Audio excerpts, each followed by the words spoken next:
બીજાને માથે પહેરાવી દેવી, હું એ કામ છે વ્યવહાર નહીં. એટલે આપણે બીજી રીતે જે કહીએ તો કે હું રાગી છું.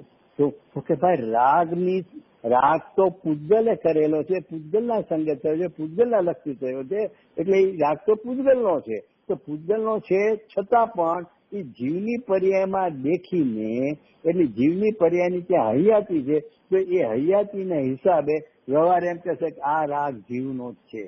તો એનો અર્થ શું થયો કે એ છે કોકનો અને કોક ઉપર નાખે છે. અને એના માટે આપણે વાત થઈ હતી 59ની ગાથામાં વટે માર્ગુ લૂંટાય છે. તો એમાં શું છે, કોકનો કોકની ઉપર આરોપ કર્યો છે.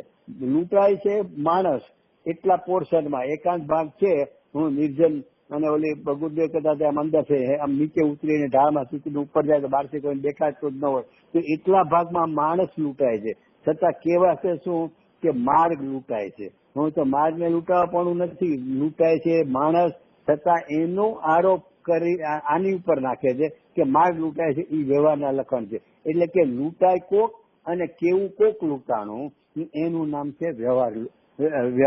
એટલે એટલા માટે જેનો જે ભાવ ન હોય અથવા જેનો જે ન હોય એને બીજાનો કેવો, એ વ્યવહારનું કામ છે. માટે વ્યવહાર તો જૂઠો છે. કોઈ અપેક્ષાએ મુખ્ય કરીને કે છે એમ નહીં.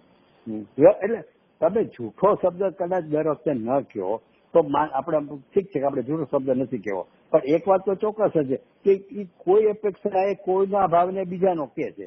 એ તો હંમેશા રહેવાનું. કોઈ પણ ભાવને તમે લેશો, અપેક્ષા એની ભલે ખોટી હશે એમ નહીં. અપેક્ષા એ છે કે જેમ કે પાણીમાં આપણે કહીએ પાણીમાં જ ઉત્પન્ન થયેલું છે કમળ, એટલે એ અપેક્ષા તો સાચી જ છે. એટલે કે એ અપેક્ષા એ કેસી સાચી છે, તેમ છતાં પણ એવું ત્યાં છે નહીં, માટે જૂઠું છે. એટલે કોઈકનું કોઈક ઉપર કીધા વગર તો નિશ્ચયની વાત ફેર ક્યાં પડે છે. નિશ્ચય છે એ જેનું જે હોય ને એનું એ કે છે. નિશ્ચયનું કામ એ કે જેનું જે હોય એનું તે બતાવવું, એનું નામ નિશ્ચય છે. જીતુભાઈ, આપણે ઘણી ગુણભેદ ને એ પણ વ્યવહાર કહીએ તો એ તો છે. હા છે, બરોબર. બરોબર.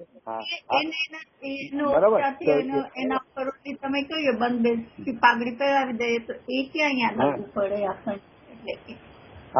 બરોબર છે. જો હવે એમાં તમે કહું કે જેને આપણે ખરેખર આત્મા કહીએ, પરમાર્થ આત્મા કહીએ, તમે પરમાર્થ આત્મા આપણે ભૂલી જઈએ છીએ અને આપણે પ્રમાણના આત્માને આગળ કરીએ એટલે આપણને એમ થાય કે ગુણ ભેદ છે ને એમ લાગે આપણને. ખરેખર પરમાર્થ આત્મા છે ને એ અનંત ગુણોનું એકરૂપપણું છે. એમાં ગુણ ભેદ નથી. આ ગુણ આ ગુણ આ ગુણ એવો ગુણ ભેદ ત્યાં નથી. એનું નામ છે પરમાર્થ આત્મા. અને બીજી વાત છે કે અહીંયા શુદ્ધાત્માની જ આખી વ્યાખ્યા શરૂ કરી છે. છઠ્ઠી ગાથાથી શુદ્ધાત્માની જ વ્યાખ્યા શરૂ કરી છે. એટલે શુદ્ધાત્માને કેમ ગ્રહણ કરવો, શુદ્ધાત્મામાં અવરોધ રૂપો એને કેમ ત્યાગ કરવો, એ 11મી ગાથામાં સમજાવે છે. શુદ્ધાત્માને ગ્રહણ કરવા માટે શું ગ્રહણ કરવું અને શુદ્ધાત્માને પહોંચવામાં જે અવરોધ રૂપો એટલે શું એનો ત્યાગ કરવો, તો કે વ્યવહારનો ત્યાગ કરવો અને નિશ્ચયનો ગ્રહણ કરવો. અચ્છા, તમે જૂઠાનું આપણે શબ્દ કીધું, અહીંયા તો આચાર્ય જૂઠો તેમ કીધું છે, પણ છતાં એને જૂઠાલાલ કહેવા માટે વાત નીકળે એટલે હારો કહી દો કે જૂઠાલાલ કહેવા માટે ગુરુદેવે નિષેધ બી કર્યો. તેમને તમે જે મારો પ્રશ્ન કર્યો ને ભાનુબેન, એ બરોબર છે કે ભાઈ ગુણભેદ તો છે, તો કઈ વાત સાચી છે. એટલા માટે જૂઠાલાલ શબ્દ કહીને તિરસ્કાર કરવા યોગ્ય નથી.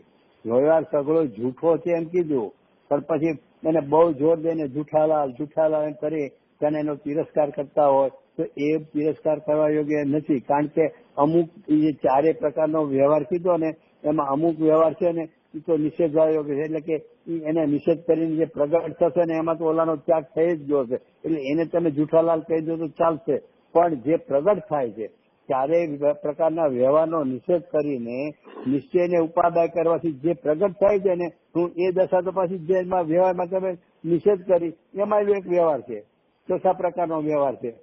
તો એનો અર્થ શું કે એ તો પ્રગટ કરવા લાયક છે. આશ્રયની અપેક્ષા એ જૂઠાલાલ છે. અહીંયા આપણે ભૂલ શું છે કે આશ્રયની અપેક્ષા એ જૂઠાલાલ છે. અહીંયા બધી જે વાત છે ને આખી અહીંયા જે પહેલી શરૂઆત ઉપાડ્યું આચાર્ય જે એ આશ્રયની અપેક્ષા બધી વાત ચાલે છે. એને તમે તિરસ્કારના અર્થમાં કાઢી નાખો તો એ બરાબર નથી. એટલે એનો અર્થ કે વ્યવહારમાં જે પ્રકાર હું રાગી, હું દેવ, હું મનુષ્ય, એ બધા જે પ્રકારો છે જેને અસદભૂત વ્યવહારના પ્રકારો કીધા છે, તો તો એ અસદભૂત વ્યવહારના પ્રકારો છે ને એ જૂઠાલાલ છે, કારણ કે એ તો પ્રગટ કરવા લાયક એ નથી. પણ જે પ્રગટ કરવા લાયક છે પણ એનો આશ્રય કરવાથી બાધારૂપ છે, માટે એને અહીંયા જૂઠાલાલ કીધા છે. અમે છે ને જીતુભાઈ કે જે અસદભૂત વ્યવહારની વાત કરી ને, અસદભૂત ઉપચાર અને અનુપચાર, એટલે આ ઘર મારું છે અને આ શરીર મારું છે, એ બંને ઉપચરિત અને અનુપચરિત અસદભૂત વ્યવહારમાં ગયા. હવે એને પંચાધ્યાયીકારે તો વ્યવહાર ભાસમાં નાખ્યા છે. એ જે એને તો મિથ્યાદર્શી કીધા છે. નય ચક્રની અપેક્ષા જે છે એના નયાભાસ એટલે એ આગળ ગયા છે એની અંદર. એટલે હવે સવાલ શું છે કે પ્રયોજનભૂત શું છે અને અપ્રયોજનભૂત શું છે. એટલે વ્યવહાર નહીં તો છે, એટલે વ્યવહાર નહીં ને પણ સમ્યક જ્ઞાનનો અંશ તો કયો છે કે નહીં. સમ્યક જ્ઞાનના બે અંશ, બે ભાગ, એક વ્યવહાર નહીં અને નિશ્ચય નહીં. એટલે હવે તો આપણે પ્રયોજન, એટલે તમે ઓલાને નયાભાસ ભલે કહી દીધા અને આપણે અંદર હવે પંચાધ્યાયમાં આવી ગયા. તો એટલે એ અપેક્ષા આપણે નથી. ઓલા જે આ ઘર મારું છે ને આ શરીર મારું છે એ તો સાવ જૂઠું થઈ ગયું એ માટે. પણ હવે સદાચારની સ્થિતિ માટે જે આપણે કહેતા હતા કે આપણે કીડી ઉપર પગ ન મૂકી દઈએ એનો, તો કીડીમાં જીવ છે એમ આપણે કહીએ ને, તો સદાચારની સ્થિતિ માટે તો એ વ્યવહારની જે હતો અને છે એ સમ્યક જ્ઞાનનો અંશ છે કે નહીં. ખાલી એને ગૌણ કર્યું છે પ્રયોજનની અપેક્ષાએ. એટલે તમે કેવું કહો ને અહીંયા તો શુદ્ધાત્માની જ કથની છે, છઠ્ઠી ગાથામાં જે શુદ્ધાત્મા બતાવ્યો એને પામવા માટે શું જોઈએ, તો એ વ્યવહાર નહીં જૂઠો કીધો. પણ જે વ્યવહાર નહીં સમ્યક જ્ઞાનનો અંશ છે એ વાત નથી નીકળી જતી. અહીંયા પ્રયોજન શુદ્ધાત્માની ઉપલબ્ધિની જ આ ગાથા છે. પણ એને તમે જે કહો છો કે વ્યવહારને તમે જો સમ્યક જ્ઞાનના અંશ તરીકે લેતું તો બધા પ્રકારના વ્યવહારને લેવો પડશે સમ્યક જ્ઞાન. અને 173માં કળશમાં અમૃતચંદ્ર ત્યાં સુધી કહી દીધું કે સઘળો વ્યવહાર કે તો શું કે આચાર્ય ભલે નિષેધ કર્યા, અમે તો આચાર્ય એમ કહે છે કે ભગવાને અધ્યવસાન માટે પરદેવનો આશ્રય બધું અધ્યવસાન છોડાય, પણ અમને તો એમ લાગે છે કે પરદેવે જેનો આશ્રય છે એવો સઘળો વ્યવહાર છોડવા લાયક છે. તો એટલે આપણે સઘળો વ્યવહારનો નિષેધ કર્યો છે. આપણે એમ કે સમ્યક જ્ઞાનનો અંશ છે તો પછી સઘળો વ્યવહાર છોડવા લાયક નો થાય ને. જ્ઞાનનો સમ્યક જ્ઞાનનો અંશ કીધો. પ્રયોજન આગળ કરવું છે, પ્રયોજનની અપેક્ષા એ નિષેધ્ય છે. એટલે એનો શું થયો કે વસ્તુ છે એટલા પણ સિદ્ધ કરવું છે. જેમ કે પર્યાય ભેદ છે, બરોબર છે, ગુણ ભેદ છે, બધું છે, તો છે પણ એ તમે વસ્તુ સ્થિતિમાં લીધી. પણ આપણું મૂળ તો કામ શું, વસ્તુ સ્થિતિ સમજવા પૂરતું જ આપણું કામ છે કે પ્રયોજન સ્થિતિનું કામ છે. કોઈ તો વસ્તુ સ્થિતિમાં ગયે તો પ્રયોજન સ્થિતિ એટલે વ્યવહાર સગળો જૂઠો જ છે. એટલે પછી વ્યવહાર પછી એમાં આપણે વચ્ચે એમ લઈએ કે વ્યવહાર સમ્યક જ્ઞાનનો અંશ છે એવું બધું લઈએ તો પ્રયોજન સ્થિતિ થશે જ નહીં. બરાબર છે ને. એટલે કહું છું અપેક્ષા છે.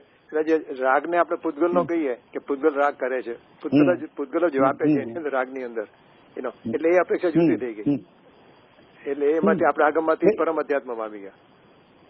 હા, હું વાત શું છે કે આપણે સમયસારની સ્વાધ્યાય કરીએ. સમયસાર પોતે પરમ અધ્યાત્મનો ગ્રંથ છે અને સમયસારનું મૂળ પ્રયોજન આખું પરમાર્થ આત્માને બતાવવો છે, અથવા તો પરમાર્થ આત્મા સુધી તને પહોંચાડવો છે.